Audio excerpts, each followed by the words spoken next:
Bonsoir, bonjour à tous, où que vous soyez. Bienvenue à l'étude de la parole de Dieu sur le site du Foyer Chrétien, le www.lefoyerchrétien.com. Docteur Michel et moi sommes contents de vous accueillir à cette nouvelle étude. Nous étudions encore dans le livre de Job. Et aujourd'hui, cette semaine, je dirais, nous allons étudier la leçon 10. Ce sera une très belle leçon. Mais en attendant, je demande à Docteur Michel comment a été sa semaine. La semaine a été un petit peu hésitante, un peu de fatigue accumulée vers la fin de la session. Il nous reste encore à peu près une semaine et demie. C'est presque la fin, mais la fatigue se fait sentir un petit peu cette semaine. Ouais. Mais Dieu est bon, il nous a soutenus. Comment a été ta semaine? Ma semaine a été excellente. Je dis gloire à Dieu. Merci Seigneur, comme on dit. Et les gens aiment dire Ebenezer, jusqu'ici l'Éternel nous a secourus. Formidable. Et des nouvelles de cette semaine? Bon, on est frappé par la mort d'un patriarche. Je pense que la race humaine a perdu une de ses grandes intelligences. C'est dans la personne du président Fidel Castro, qui nous a laissé à l'âge de 90 ans. C'est un très grand homme. Et je regrette son départ. Je ne suis pas communiste. Mais je n'ai pas d'idéologie politique. Mon idéologie, c'est Dieu, le Dieu suprême. Ouais, c'est ça. Alors, mais il y a des hommes qu'on respecte quand même. Il y a des hommes qu'on respecte. Castro, c'est un brillant esprit, c'est une brillante intelligence. Et on l'a perdu, malheureusement. Il a fait son temps, il a dédié toute sa vie à la défense des pauvres. Il a souffert, il a toujours été en première ligne pour défendre les pauvres de son pays. Et l'une des choses qui me marque, c'est qu'au moment de son arrivée au pouvoir, il a nationalisé même les biens de sa famille. Parce qu'il est d'origine bourgeoise, Castro. Il a nationalisé les biens de sa famille qu'il a distribués aux travailleurs, aux pauvres. C'est extraordinaire, c'est pas facile de voir ça. C'est quelqu'un qui a dédié toute sa vie à un peuple et à l'humanité.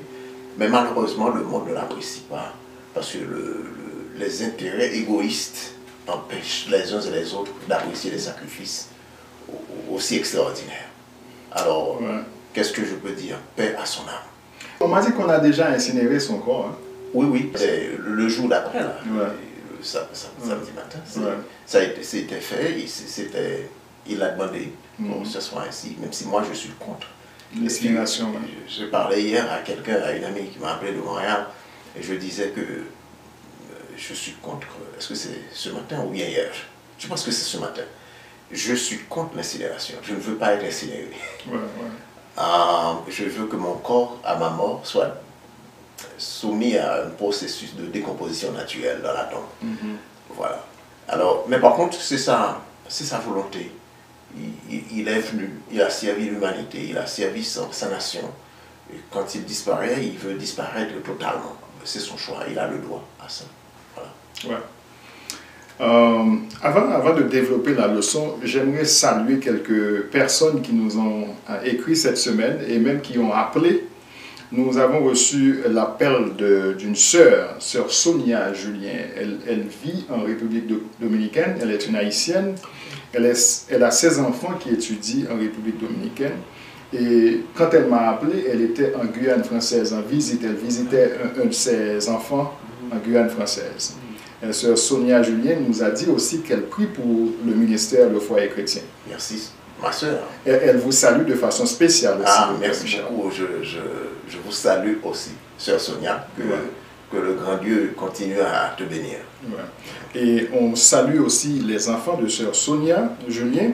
Nous saluons Ruth Logis, Jacques Josué Logis, Sandra Logis. Et nous voulons aussi saluer d'autres personnes de sa part. Et elle a demandé à ce qu'on salue pour elle frère Grégory et sœur Edna. Et elle a aussi demandé à ce qu'on salue aussi docteur Frédéric et docteur Rivaldo. Nous voulons aussi saluer les amis de la Floride, les amis de Radio Paradise à Naples. Nous saluons Wilto Saint-Hilaire et sa famille aussi. Nous voulons aussi saluer docteur Peggy qui a interagi avec nous cette semaine. Il y a notre frère Jean-Marie Leroy aussi qui nous a envoyé quelques questions. Mais avant de répondre aux questions que nous avons reçues aujourd'hui, est-ce que vous pouvez nous conduire dans la prière? Bien sûr, avec plaisir. Prions ensemble. Notre Père, Dieu très haut, seul vrai Dieu de l'univers, nous venons devant toi au nom du Messie et te supplions ce soir de nous accepter auprès de toi, de nous purifier, de nous affranchir. Nous voulons tous, Père, sortir de Babylone. Nous voulons comprendre, nous voulons apprendre à tes pieds. Donne-nous l'intelligence, Père, qui vient de toi. Baptise-nous tous de ton esprit, chaque personne qui écoute cette leçon, chaque personne qui interagit avec nous, Sœur Sonia, Docteur Peggy, Sœur Mireille à Montréal, et tous les autres. Nous te supplions de rentrer dans leur cœur et dans leur foyer, dans la vie de leurs enfants, de leurs époux, et de remplir leur vie, Père, de ta présence et de te glorifier entièrement. Viens accomplir, nous te prions, ton œuvre en nous, et guide-nous, Père, dans toutes tes voies. Nous te prions, au nom de Yahushua le Messie. Amen. Amen. Encore une fois, bienvenue, chers amis, sur le site du Foyer Chrétien, le www.lefoyerchrétien.com. Et nous vous rappelons que si vous voulez interagir avec nous, de nous écrire à l'adresse suivante, info@lefoyerchrétien.com. Et je vous invite aussi à suivre, vous qui parlez créole, à suivre chaque vendredi soir sur la chaîne YouTube, la leçon en créole en direct. Docteur Michel, cette semaine, nous avons reçu quelques questions. Okay. Et on voit encore que nos amis reviennent sur des questions qui ont été déjà posées dans d'autres leçons. Okay. La question sur l'âme. Okay. L'âme d'une personne, c'est son esprit, la partie intelligente de l'être humain. Le sang, c'est juste une substance nutritive pour le corps. Quand quelqu'un meurt, c'est son esprit. C'est un auditeur qui a envoyé cette question. C'est son esprit, son âme qui retourne au Seigneur par son sang. Quelle différence faites-vous entre l'âme qui retourne à Dieu après la mort et le corps, disons os, sang, chair, qui sont transformés en poussière? Je pense que nous avons répondu à cette question la semaine passée par un texte biblique. C'était le texte de Ecclésiaste, je pense, chapitre 12, et le verset 7. Et qui répond à ce texte. Alors j'invite mes amis à lire les textes d'Ecclésiaste, chapitre 12, les versets 7 à 9. Ça se trouve ici. Deuxièmement, dans le texte de Lévitique, chapitre 17, verset 11, il est dit ceci: l'âme de toute chair est son sang, est dans son sang. L'âme de toute chair est dans son sang. C'est-à-dire, l'âme se trouve dans le sang.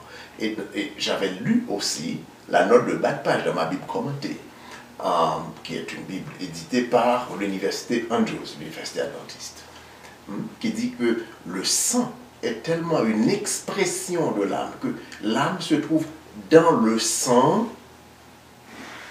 qu'il nous est interdit, Lévitique 3, verset 17, de manger le sang. On ne peut même pas le manger.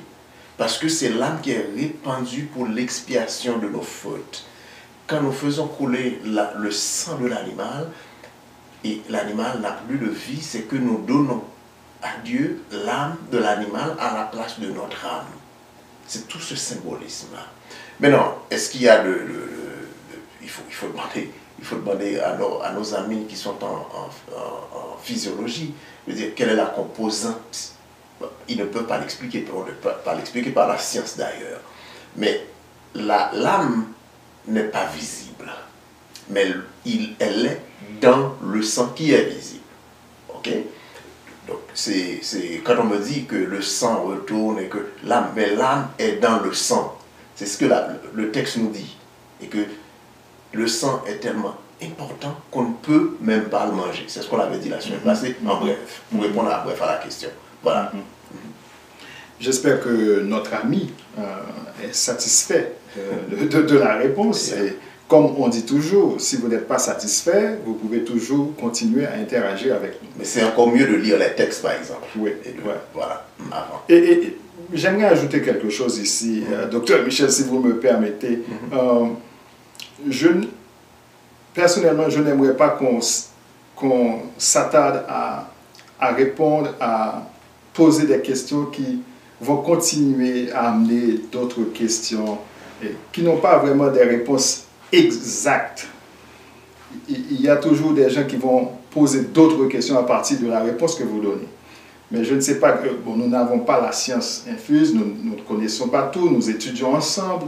Et je pense que, comme vous avez toujours dit, il faut que les gens fassent un peu d'effort aussi pour faire leurs propres recherches. Voilà.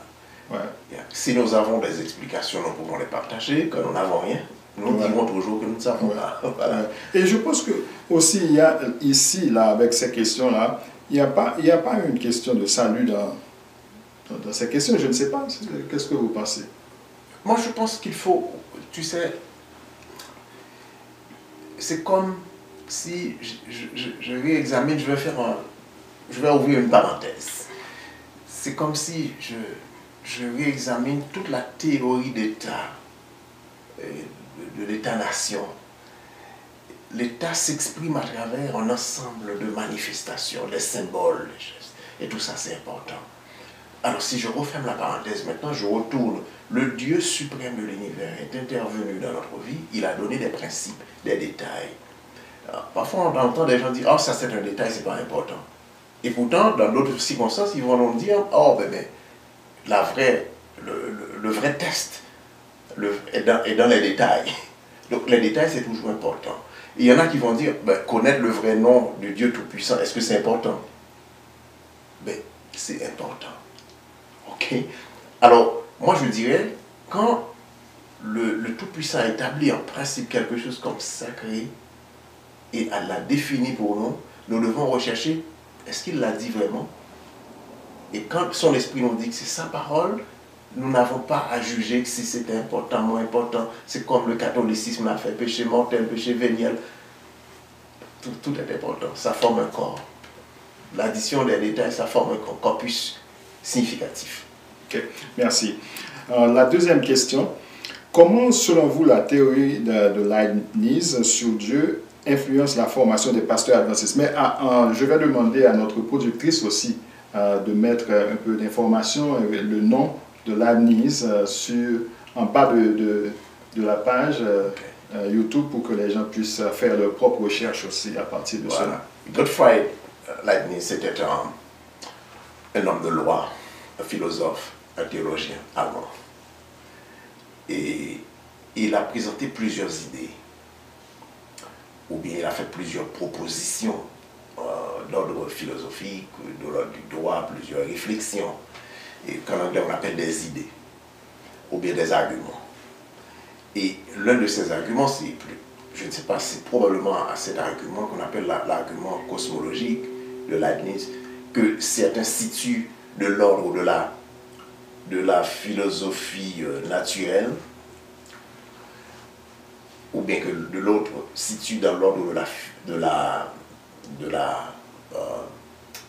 théologie, parce que la théologie et la philosophie n'abordent pas la notion de Dieu de la même façon.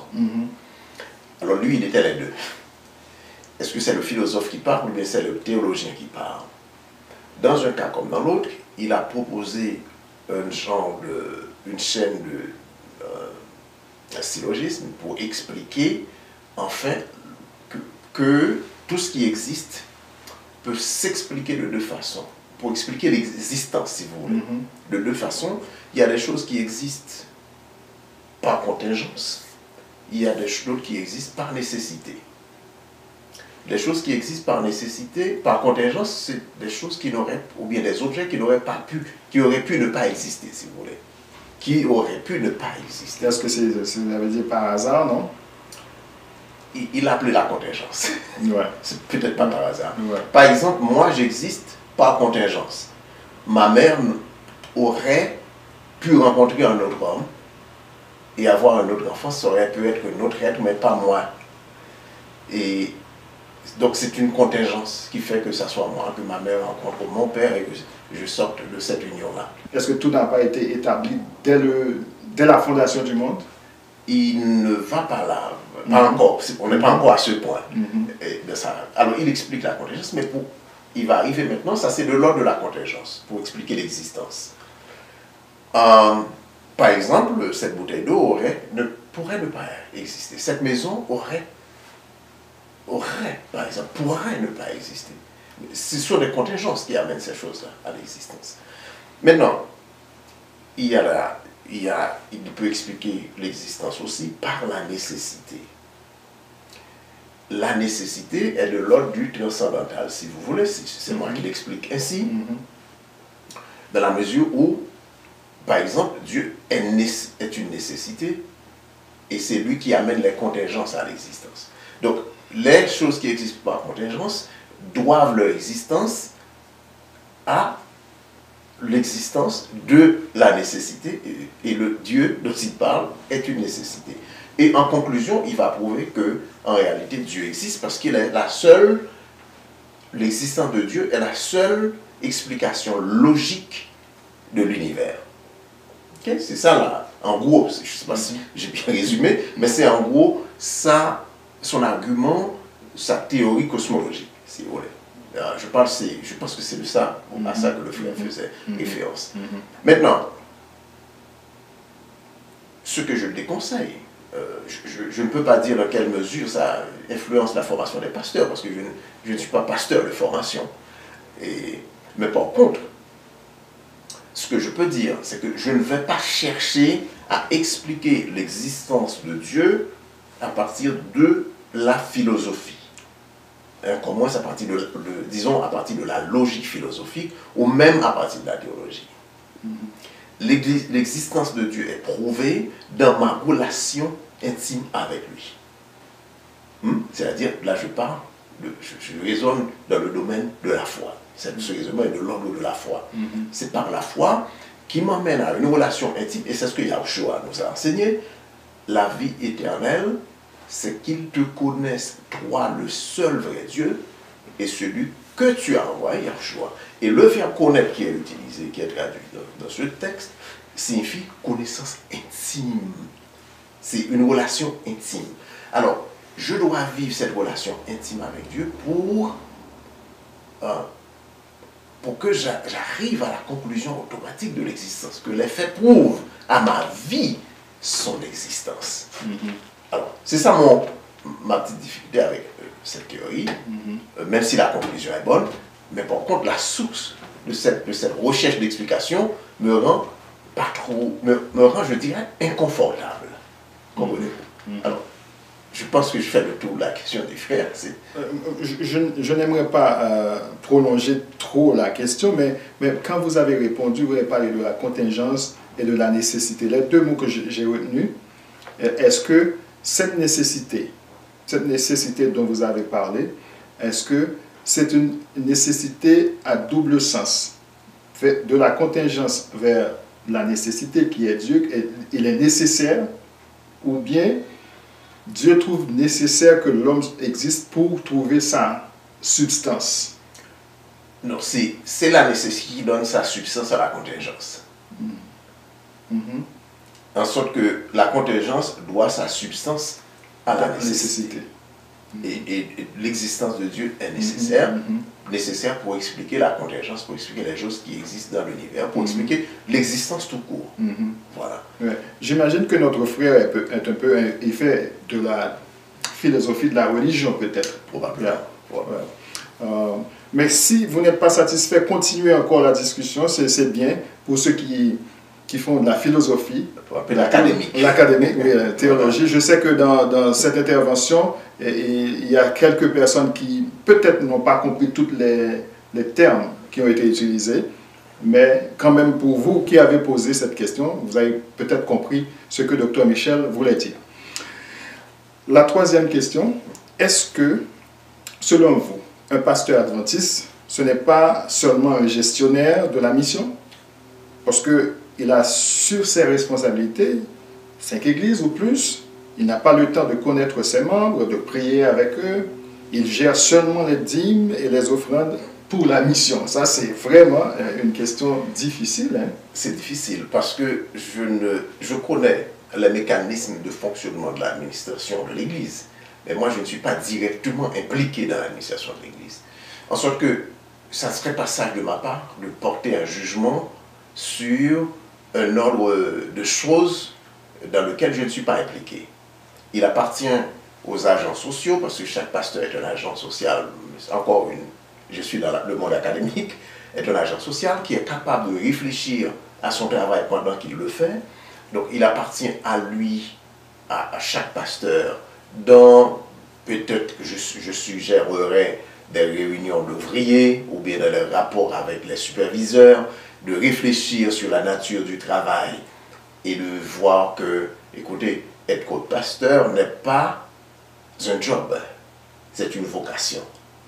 Alors, et comment on peut rendre mon travail beaucoup plus une vocation qu'un job? Okay? Alors, ils trouveront dans cette réflexion et dans leur prière comment améliorer, si besoin était, les conditions de ce travail et l'orientation du travail en tant que tel. Mais par contre, je ne peux pas porter jugement sur cet aspect-là, je le regrette. Voilà. On n'est pas là pour critiquer voilà, les pasteurs. Bon, on peut toujours donner des conseils. Mais... Je suis un consultant. Si maintenant on m'embauche pour aller faire l'évaluation du travail de pasteur, c'est mon domaine. Je le fais pour des banques, je le fais pour des nations, pour des projets.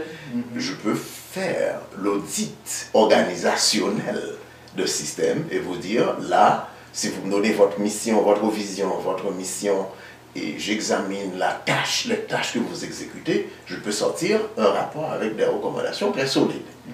Mais par contre, tant que je ne suis pas impliqué dans ce travail de diagnostic, je ne peux pas porter de jugement. Voilà. Merci.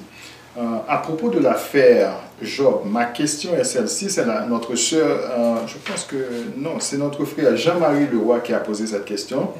À propos de cette affaire, il dit, sa question est celle-ci, toute cette machination de Satan dans l'affaire Job, Dieu le savait dans sa préscience.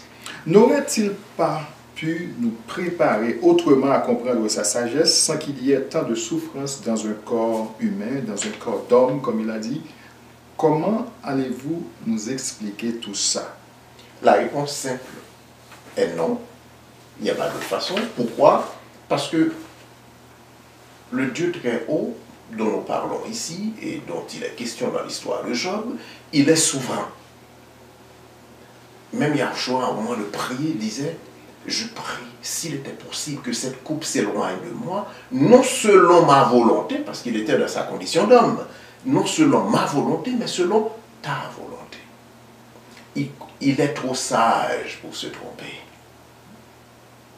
Alors, quand il choisit que le cours d'action qui est survenu dans la vie de Job doit se passer ainsi, c'est la meilleure façon. Donc, il n'y aura pas d'autre façon, il n'y a pas de moyen. Il est souverain, il est sage, il est amour, il fait tout pour notre bien-être et pour sa gloire. Voilà. Frère Jean-Marie, j'espère que vous êtes satisfait de la réponse. Sinon, continuez la conversation avec nous. Voilà. Et comment je peux arriver à discerner la voix de Dieu au milieu des turbulences de cette vie, au milieu des fausses doctrines, au milieu de notre propre contradiction, au milieu des moments de doute et de souffrance interne et externe? C'est le docteur Peggy qui a posé cette question. Docteur Peggy, nous ne sommes pas très loin de votre position, par exemple. L'appel est lancé. Sortez de Babylone, mon peuple. Babylone, c'est un monde de confusion. Et c'est cette confusion qu'elle a décrite dans son message. Beaucoup de bruit, je dirais. Il y a quelqu'un qui me disait, il n'y a pas longtemps, quand Dieu nous parle en réalité, c'est ce qu'elle me disait, Dieu nous parle, but the devil is loud.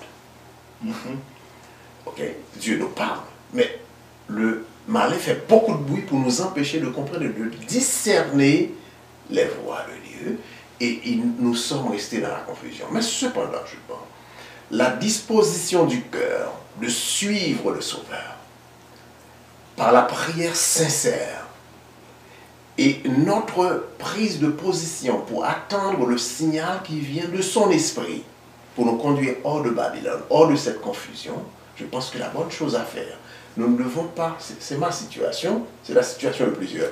Je ne veux pas faire un pas sans lui, je ne veux pas le devancer de rien, mais mon cœur est disposé à le suivre et à sortir de Babylone. Parce que nous sommes dans Babylone. Et il faut sortir. Mais où aller? Il faut aller à Yahushua, le Messie. Il nous conduit parce qu'il a promis qu'il rassemblera un peuple à lui. Quand le cœur prend la disposition d'attendre le signal de l'esprit, l'ordre de l'esprit, pour sortir de Babylone, il nous conduit sûrement là où nous devons nous retrouver. Je pense que la solution, c'est de continuer à prier sincèrement, à méditer comme nous le faisons maintenant. Et son esprit est là au milieu de nous. Et son esprit a parlé à notre sœur et Dr. Peggy. Et je pense qu'il nous conduit ensemble vers son pâturage. Voilà. Merci, mon frère, pour ces belles réponses que vous avez données à nos amis internautes. J'espère que tous seront satisfaits des réponses données. Et n'hésitez pas, à n'importe quel moment pendant la semaine, si vous avez une question, écrivez-nous à l'adresse suivante, info@lefoyerchrétien.com sur WhatsApp ou sur texte. Et en parlant, parce que vous avez terminé avec la question de Sœur Peggy, vous avez aussi parlé de la confusion de Babylone. Et nous allons continuer à étudier le cas de Job.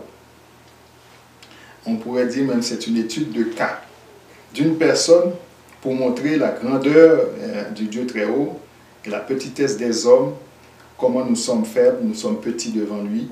Et dans la leçon 10, si je veux enchaîner comme ça, est-ce que Job ne s'était pas trouvé dans une forme de Babylone aussi? Parce que il y a des hommes qui étaient là, qui lui parlaient, et on a vu un qui a fait son apparition, il s'appelle Élihu, et il était en colère. La colère d'Élihu. Et le verset à mémoriser qu'on a choisi cette semaine se trouve dans Ésaïe 55, et c'est le verset 9. « Autant les cieux sont élevés au-dessus de la terre, autant mes voix sont élevées au-dessus de vos voix, et mes pensées au-dessus de vos pensées. » Situez pour nous, s'il vous plaît, ce monsieur et pourquoi, dans quel contexte on a choisi ce verset. Alors, Élihu est le quatrième, ou bien si vous voulez le cinquième acteur, puisque l'acteur principal étant Job. Les trois amis qui sont venus depuis le commencement des événements s'assoient autour de lui. Ça fait au total 4 ans, Job et les trois amis. Et nous voyons maintenant l'entrée en scène d'un cinquième acteur qui s'appelle Élihu. Le texte nous dit qu'il a écouté patiemment. Il a attendu que les autres parlent. Chaque fois que Eliphaz, les autres font un discours, Job répondait et la conversation continuait. Il y a cet homme, Job, qui, par la foi, et au moment où sa foi était éprouvée durement, mais qui contemplait son Sauveur, qui dit « Je sais que mon Rédempteur est vivant », et qui veut entrer en communication avec lui, et des amis pourtant qui sont venus le conforter, le consoler, créaient tellement de bruit autour de lui, semait, si vous voulez, de la confusion. C'est la confusion de notre sœur à parler. Et justement pour l'empêcher de maintenir ce lien, ce rapport avec lui. Et laisse-moi introduire un petit détail qui n'est pas dans la leçon. Et les amis qui nous écoutent vont comprendre ça très facilement. Parfois, on se met à genoux pour prier, surtout dans le moment de difficulté. C'est à ce moment-là que des choses inutiles totalement commencent à nous venir à l'esprit. J'ai ceci à faire, est-ce que j'ai fait ça? Ou bien un tel m'a fait ceci. C'est des choses dont nous n'avons pas besoin dans une communication avec notre Dieu souvent qui envahissent notre pensée. Alors ça se passe à l'intérieur et les amis étaient en train de créer la même confusion autour de Job. Mais en créant cette confusion, il le faisait surtout Élihu qu'on va voir dans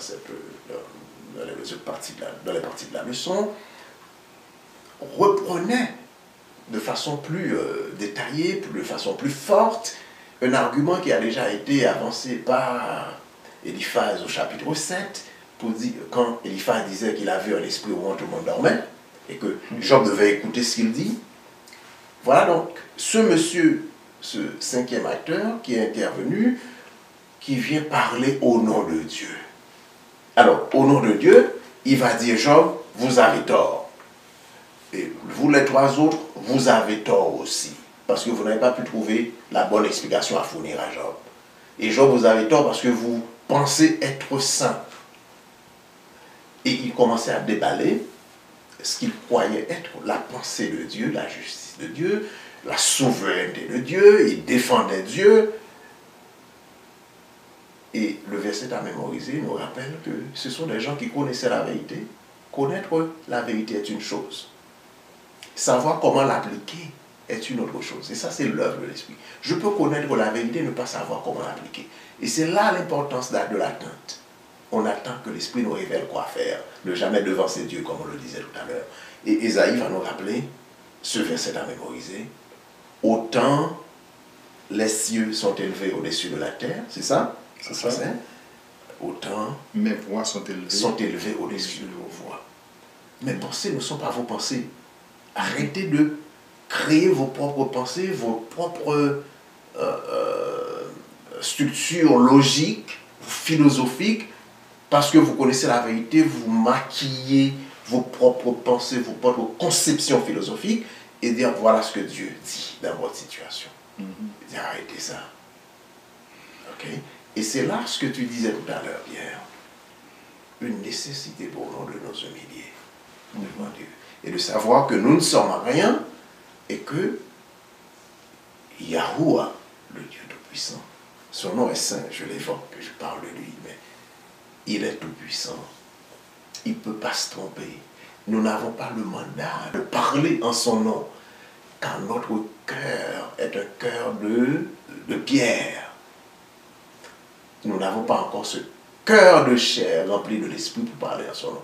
Il faut attendre qu'il nous qualifie pour parler en son nom. Okay? Et ne pas prendre ce que nous discutons là et aller appliquer dans la vie de celui-ci, de celui-là, de façon indiscriminée. Les gars connaissaient de grandes vérités, mais ils ne savaient pas comment l'appliquer. Voilà. Oh oui, vous avez dit, ils connaissaient de grandes vérités, mais ils ne savaient pas comment appliquer ces vérités-là. Voilà. Et c'est ça qui nous amène à des consolateurs fâcheux. Et on a toujours dit, et même dans vos problèmes, dans vos difficultés, vous avez dit que vous avez reçu des amis qui sont venus, mais qui n'avaient pas le tact, ils ne savaient pas comment vous aborder dans vos souffrances, dans vos problèmes. Et est-ce que, selon vous, ces amis n'avaient pas ce qu'on appelle la charité? Tu vois, dans les versets qu'on a déjà examinés, les chapitres qu'on a déjà examinés, on a vu des amis qui sont venus pour dire à quelqu'un, voici la chaîne logique. C'est pour ça qu'il ne faut jamais se tourner vers la logique humaine.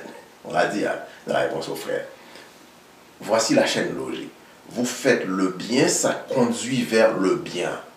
Vous faites le mal, et ce genre d'action conduit vers le mal.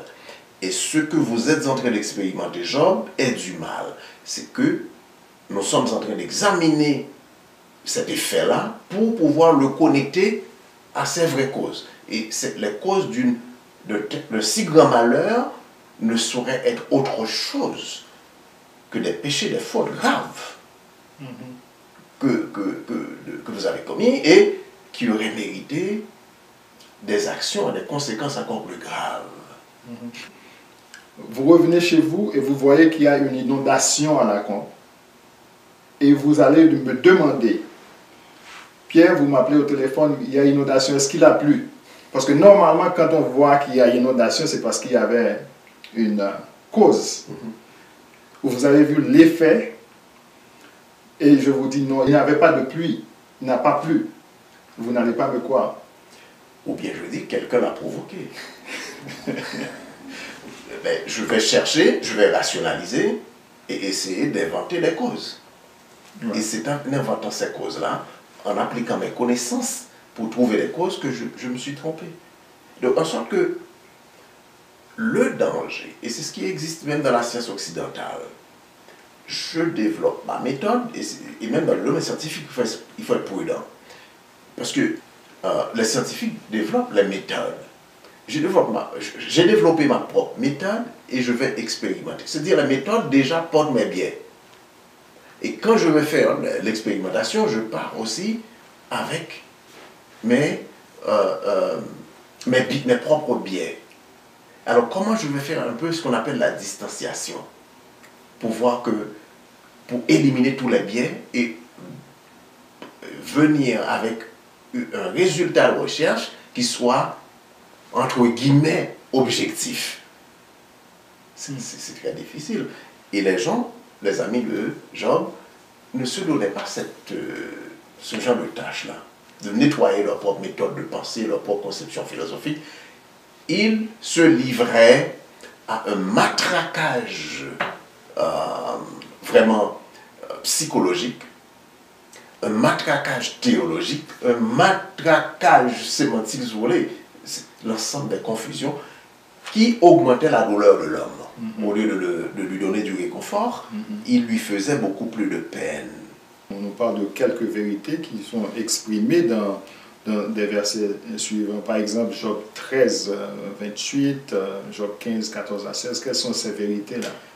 Dans Job 13, 28, on nous parle de la futilité de la mortalité de l'homme. C'est-à-dire, il nous dit, l'homme, ça se décompose comme quoi? Comme une chose, comme un vêtement pourri. Ça se décompose. C'est notre fragilité, si vous voulez. Quel est l'homme pour qu'il soit pur? C'est montrer la limite de l'homme. C'est de nous ne sommes rien. Et plus tard, Job néanmoins va dire, malgré toute ma condition, mais j'ai un Rédempteur. Et je sais que ce Rédempteur est vivant. Et déjà, je le vois. Mes yeux le voient déjà. Ça, c'est le langage de la foi. Et Job est en train de dépasser le cadre de la rationalité de la raison humaine pour contempler Dieu par la foi. Ok? Et les autres étaient limités aussi par leur conception, par leur rationalité. Vous comprenez? Alors que c'était très difficile d'expliquer la situation de Job par la raison. C'est impossible. Avant d'enchaîner, j'aimerais vous dire que quand j'ai parlé de charité, parce qu'on dit que la charité croit tout, puisque si Job est un bon ami comme ça pour Élihu, il est venu passer quelque temps avec lui, il est venu le visiter. Pourquoi, quand il lui dit « moi je ne suis pas coupable », il a dit à ses amis qu'il n'est pas coupable. Ils n'ont pas cru. Ils n'ont pas utilisé cette charité-là. Parce qu'ils étaient prisonniers de leur propre conception théologique. Ce que Job disait. Il disait, voilà, je suis un pécheur. Et c'est pour ça que j'offrais des sacrifices chaque matin. Pour moi-même et pour mes enfants. Je suis un pécheur, mais je sers un Dieu qui pardonne justement les péchés. Quand je confesse mes fautes, il me pardonne, donc je ne suis plus coupable de rien. Ok? En sorte que ma souffrance ne s'explique pas parce que mon Dieu m'a pardonné. Je suis toujours à ses pieds, je me suis toujours humilié devant lui. Mais qu'est-ce que les amis ont continué à dire? Élihu, maintenant qu'il rentre en scène, au verset 1 à 5 du chapitre 32, il va commencer à se mettre en colère contre Job. Pourquoi? Parce qu'il a créé une distorsion dans la parole de Job pour dire que tu es prisonnier de ta propre, ce qu'on appelle auto-justification, donc tu penses être saint. Et tu ne l'es pas parce que si tu étais saint, tu n'aurais pas souffert, tu n'aurais pas eu à souffrir autant. Ok. Alors, Élihu est tellement pris de sa conception théologique, est tellement préoccupé par la nécessité qu'il s'est donnée en réalité pour défendre Dieu contre son frère et qu'il a perdu toute lui aussi a tout sens de compassion. Il a rejeté les arguments des trois autres amis de Job sur la base qu'ils n'ont pas pu trouver l'explication logique et normale. Il a rejeté l'argument de Job, qui parlait lui avec son Dieu. On lui disait, tu n'as pas le droit de parler avec Dieu. Et ça, Pierre a une résonance personnelle. Et je pleurais, j'étais dans la douleur comme ça. Et il y a quelqu'un qui m'a appelé, qui me disait, arrête de dire ça parce que tu es en train d'offenser Dieu. C'est pas mon rôle. Je ne peux pas dire à mon frère, à ma soeur, dans sa souffrance extrême, dans un contexte de la perte de ses enfants, de ses biens, de ne pas parler à son Dieu. Je n'ai pas le droit de lui dire quoi dire à son Dieu. Je n'ai pas le droit de me mettre entre lui et son Dieu. Le Dieu Tout-Puissant ne m'a pas donné ce rôle. Il m'a donné le rôle de venir lui conforter mon frère. Peut-être par le silence même parfois. Mais Élie s'est donné une fausse sagesse et pourtant il a répété les mêmes erreurs que les autres. Voilà. Souvent, le Satan cherche notre faiblesse pour nous séduire. Ici, il a utilisé, je ne peux pas dire que c'est Dieu qui a utilisé Élie, parce que si on prend ça dans un contexte de Babylone, de confusion, puisque lui, Job, était dans une espèce de confusion, s'il n'était pas connecté avec le Dieu Tout-Puissant, il aurait succombé. Mais si on revient à la question que notre sœur avait posée, sur la confusion, les fausses doctrines et tout ça, on voit que c'est la même chose qui se passe ici. Vous avez dit que quand on sort ici dans la confusion, on va encore entrer dans la confusion. Les amis de Job, cet ami spécialement, il était venu bannir ce que les autres étaient en train de dire, mais il enfonçait encore plus Job dans la confusion. Alors, voici le dilemme. Lui, Job est dans sa souffrance, est en train de se connecter à son Dieu par la foi. Et s'exprimait ouvertement. Et les amis sont en train de lui dire, non, tu n'as pas raison, tu ne peux pas faire ça. Donc là maintenant, pour que ta douleur cesse, tu as des péchés supplémentaires à confesser, et venez donc, suivez-nous. Et il y a quelqu'un qui a présenté un sermon, une série de sermons comme ça, Pierre. Il dit, si nous passons tout notre temps à confesser les mêmes péchés tout le temps et tout le temps, c'est comme ça revient à ériger un mur entre nous et notre Dieu. Je pense que c'est correct. Nous avons ce genre de culpabilité. Les amis sont arrivés avec leur théologie pour maintenir ce sentiment de culpabilité, avoir la domination sur cet homme qui est déjà dans la souffrance. Ils ont oublié sa souffrance. Ils ont oublié la douleur qu'il éprouve, mais ils sont en train de rationaliser et par la théologie pour justement avoir un genre de contrôle sur lui. Si Job avait suivi les conseils de ses amis, il aurait totalement raté le coup. Mais quand on nous parle de l'irrationalité du mal, est-ce que le mal peut être irrationnel? L'irrationnel dans la mesure où il n'y a pas d'explication. On ne peut pas raisonner, trouver un schéma logique pour expliquer rationnellement l'existence du mal. Ça n'existe pas, on ne peut pas. Notre Dieu, là, le connaît. Et les malheurs qui nous frappent, on ne le sait pas.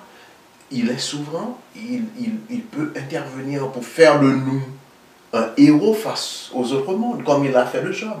Il a prouvé à Satan qu'il y a encore des hommes qui, contrairement à Satan qui était vêtu de toutes les pierres précieuses dans le royaume de Dieu, qui était un chérubin, mais qui a abandonné tout cela pour suivre la voie de son propre cœur. Il y a des hommes qui ont eu accès à moins de gloire et qui sont disposés à se sacrifier pour suivre le Dieu Tout-Puissant au milieu de la douleur. Comment expliquer qu'un être qui a été créé parfait, par un Dieu souverain parfait, puisse développer le mal dans son cœur? D'où vient cela? Il n'y a pas d'explication rationnelle à cette réalité-là. Alors, c'est là que ça pose le défi de la foi. Ça pose le défi de la foi. Il faut faire confiance au Dieu suprême qui a promis, qui l'a montré déjà dans notre vie, qui a promis de nous rassembler, de nous guider. Et nous devons nous appuyer entièrement sur lui, sachant qu'il est trop sage pour se tromper. Mais de par nous-mêmes, nous ne pouvons pas, en fait, ce que la note nous dit, si nous pouvons développer un schéma rationnel pour expliquer le mal, eh bien, le mal n'aurait pas présenté, n'aurait pas eu cet aspect mystérieux. Il n'y aurait pas eu de mystère dans le mal. Nous ne pouvons pas l'expliquer. Est-ce que quand les gens posent cette question, si Dieu est si bon, pourquoi il y a tant de mal sur la terre? Est-ce que c'est une question irrationnelle? Bon, il n'y a pas de rationalité pour l'expliquer. Il n'y a pas de rationalité. Nous avons beaucoup d'explications théologiques à l'effet que au moment où Lucifer s'est arrangé pour causer la crucifixion de Yahushua à la croix, les anges ont convaincu, à travers tout ce qu'il a fait à travers l'histoire, cet être n'est pas un être qui peut être racheté. Il ne va pas changer, c'est fini. Ok? C'est un meurtrier. Alors, ça aussi prouve la justice du Dieu suprême. Et il nous promet qu'il va nous sauver de tout ça, de toutes ces tribulations, de toutes nos souffrances.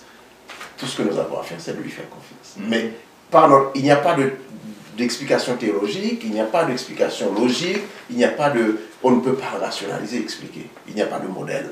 Donc, nous sommes tombés, notre défi, maintenant le défi de la foi, c'est la leçon de jeudi. Et j'aime bien les 2 dernières phrases de la note de cette leçon. Nous ne vivons pas par la foi si ça n'aurait pas été une vie de foi, si tout pouvait être rationnellement expliqué, si la logique pouvait tout expliquer. Ça n'aurait pas été une vie de foi. Nous vivons par la foi, j'essaie de faire de la traduction libre, nous vivons par la foi lorsque, tout comme Job, nous croyons fermement et nous obéissons. Nous croyons, nous plaçons notre confiance à Dieu et nous lui obéissons. Même quand nous ne pouvons pas trouver d'explication, nous ne pouvons pas expliquer le sens de ce qui se passe autour de nous, et moi j'ajouterais de ce qui se passe dans notre vie. Il n'y a pas d'explication. Il y a une seule solution. Par la foi, je m'appuie sur mon Dieu, et Job a vu par la foi, quand on continue, c'est là que à notre sœur Peggy, c'est ce que je lui disais, quand nous nous appuyons entièrement sur lui, parce qu'il n'y a pas d'alternative, il n'y a pas de solution, ça ne sert à rien de chercher l'explication par la logique, de chercher l'explication par la philosophie, de chercher l'explication par la théologie, il n'y en a pas. Mais quand nous faisons confiance entièrement à ce Dieu souverain et suprême, il nous amène à le contempler, et je le dis avec Andrew Murray, que j'ai beaucoup lu, à le contempler, et nous sommes amenés, je devrais dire, par son esprit, à le contempler par la foi dans le monde invisible où il se trouve. Et Job était arrivé à ce point-là, où il disait, mon Rédempteur est vivant. J'aime beaucoup ça. Et mes yeux vont le voir bientôt. Et déjà, il le voyait par la foi. Et il n'y a pas d'autre explication. Allez chercher l'explication dans les schémas philosophiques, qu'ils soient Leibniz ou autres. La réponse, c'est la foi. La relation intime avec Dieu qui nous permet de le contempler, de le voir et de comprendre que tout cela va prendre fin bientôt. Oui, j'ai bien écouté, mais nous allons terminer ici. Une dernière question. Même si tout peut ne pas s'expliquer, on ne peut pas tout expliquer avec la rationalité, mais il y a des gens qui ont besoin d'entendre quelque chose qui fait du sens pour eux, pour croire, pour avoir la foi.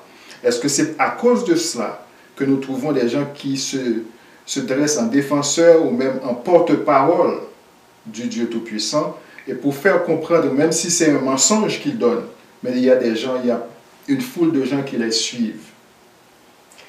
En fait, il y a des gens qui vont expliquer des choses qui apparemment font sens et qui ne font pas sens du tout.